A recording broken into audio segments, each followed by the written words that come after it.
Okay, welcome back. This is the last section that we have. It's Math 127, section 12.5.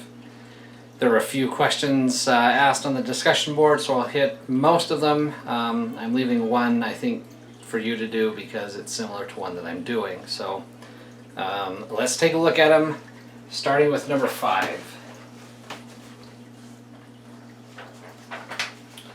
Number 5 is to find the sum of between 1 and 15 of just k, right? So again, k is our index. K starts at 1. So when k is 1, it's 1. When k is 2, it's 2. When it's 3, it's 3. So it's 1 plus 2 plus 3 plus 4, all the way up to 15. And we have a formula for that, right? The reason that this section is called induction is that you can prove that this formula is true by presuming that it's true and showing that it's true for, say, 1, and then showing that it's true for every subsequent integer. We're not going to get a whole lot into that. You can actually read below the videos if you want to see that. It's not a bad idea to look at that, especially if you're going to end up in calculus or beyond. But it would be your very first, typically your very first introduction to a mathematical proof. So it might be worth looking at, but for now we're just going to evaluate this. I have the formula which says that it's simply equal to n, which is your stopping point, so 15, multiplied by n plus 1, so multiplied by 15 plus 1, which is 16, and that whole thing divided by 2, right? Now, of course, 16 divided by 2 is 8, and then I have that this is equal to 15, then multiplied by 8, which is 120. And that would be our answer to number 5. Number 6, in fact, they're all the same. They're all not the same, but they're all similar. Number 6 is similar, but it's a different formula. It is the sum k equals 1 to 5 of 2k to the third. Now, this 2 here just means that every single number is multiplied by 2. And if I have 2 times something plus 2 times something plus 2 times something plus 2 times something, that distributive property says I can take that 2 out and then just do all the pluses and multiply the result by 2, which allows me to then take this 2 outside of the sum, and I can then just figure out what the sum is and then multiply that value by 2. And in this notation, it looks like this. 2 multiplied by whatever the sum is, right? That sum I have a formula for, right? N is 5, so that means I have this is equal to 5 squared. Multiplied by 5 plus 1 squared, so 6 squared. And then that's all over 4. So I can write this then as 25 multiplied by 36 over 4. And before I multiply the 25 and the 36, I can simplify my 36 and my 4. They're both divisible by 4, so that leaves me with 25 times 9. And therefore,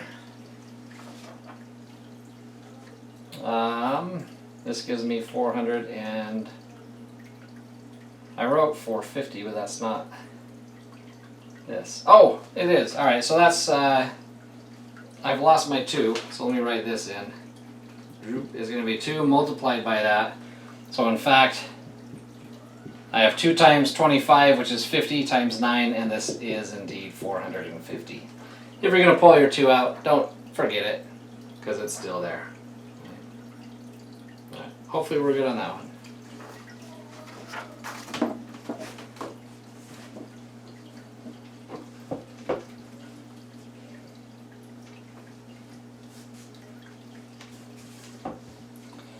Okay, let's look at 8. For 8, again, it's similar. It's simply the sum starting at 1, ending at 8 of just k squared. Again, I have a formula for this. So if n is 8, this is equal to 8. 8 plus 1 is 9. And 2n plus 1, so 2 times 8 is 16 plus 1 more is 17. All divided by 6. Okay. I can simplify 8 and 6, both divisible by 2, leaves me with a 4 and a 3. But 9 is divisible by 3, so that leaves me with a 3. My denominator is now just a 1. So I have 4 times 3 times 17. And that is 204.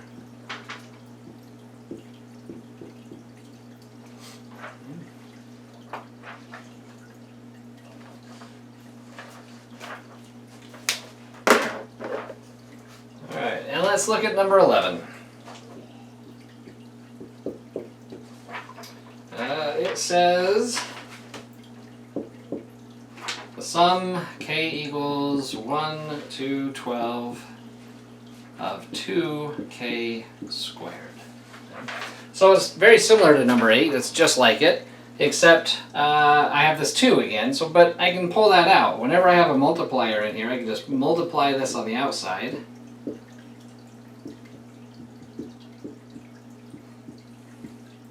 And so this is going to be, don't forget that 2, like I did on number 6.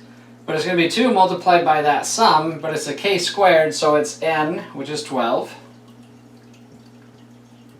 N plus 1 is 13. And 2n plus 1, 2 times 12 is 24, plus 1 more is 25. All over 6, right? I think I can simplify what I can. 12 is divisible by 6, that just leaves me with a 2. So I have 2 times 2, which is 4, times 13, which is 52, times another 25.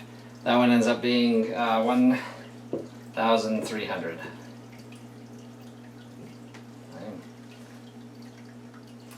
There we have it. There's a couple of them.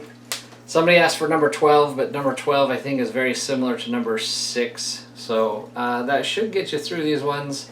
Hopefully that's helpful. This is the last section video. I am going to do another video for a review. I'll probably do an exam 3 review, and then I will do a final exam review. So I will catch you next time.